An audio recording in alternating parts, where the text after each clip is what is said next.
Hey, what's up? Another episode of Watch You Strappin, and it is the Hamilton Khaki Navy Pioneer. Reference number will be in the description because it's too down long for me to remember. And yeah, these aren't watch reviews, but simple wristwatch check of the day, very casual with strap of choice, just to show. And yeah, I was looking through my pictures to see what I've done, and surprisingly, I've never actually paired this with this kind of vintage suede, brown suede leather yet. It's kind of weird, but actually I had to do a little fix on this thing. But anyways, here it is. So of course, I think it works and looks good. Just something nice and cozy about a well-distressed suede leather strap, and especially if the design of the watch is on the vintage side, it pretty much always matches, right? So that's it. Yeah, it's been a while since I've been on this. Most of the time I wear sport tool diver watches. It's just easier for me to be able to wash. Although this survives a washing under the sink, just to make sure it keeps clean given today's conditions and the health. With COVID-19 and all that. If I wear this out to work, sometimes I do. I always be sure to wash the watches and the straps, and of course I wouldn't put it on leather. Put it on something much more washable. And definitely wash the watch head. And yeah, this 100 meters water resistance. No screw down crown, but you really don't need it for uh, a watch that has good water resistance. It's better for security, but pretty much if as long as it doesn't pop, the seals are in place where they should be, and you're not going to have any issues with that.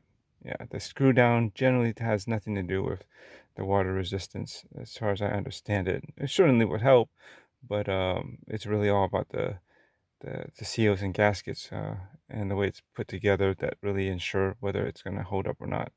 And yeah, it's never been an issue.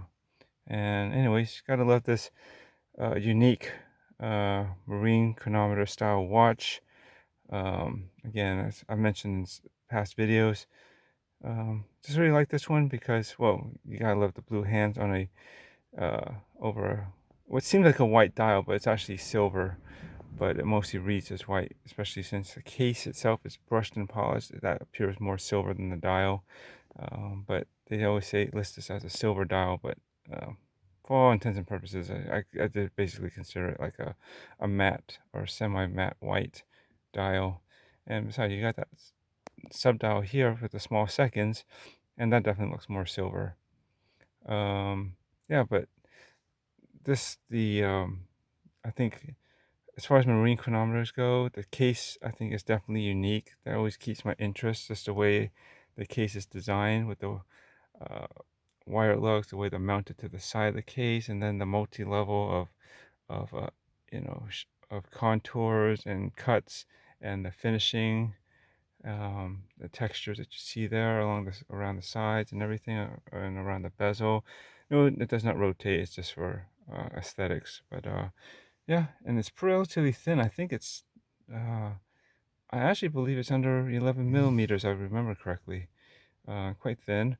Uh, and yeah, 40 millimeters works great. Of course, it wears a little bit larger because the way the dial uh, um, is designed, goes pretty close to what is this very thin bezel there. But yeah, I have no problem with it. Wears fine.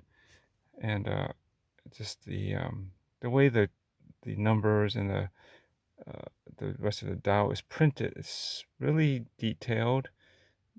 It's clean, and you really don't see too many marine chronometer style watches with this particular uh, print and design layout. I don't think like with the minutes. I guess you can consider it seconds.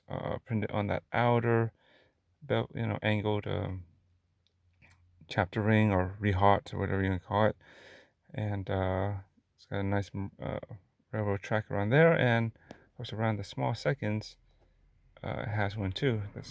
Um, that's a nice feature. And I do like the fact that the date window is there. It does. Some people find it throws it off. Yeah, On the other model, I had the blue one, yeah, because the date window was still white. On this, not so much, and I think it's overall it's executed pretty well.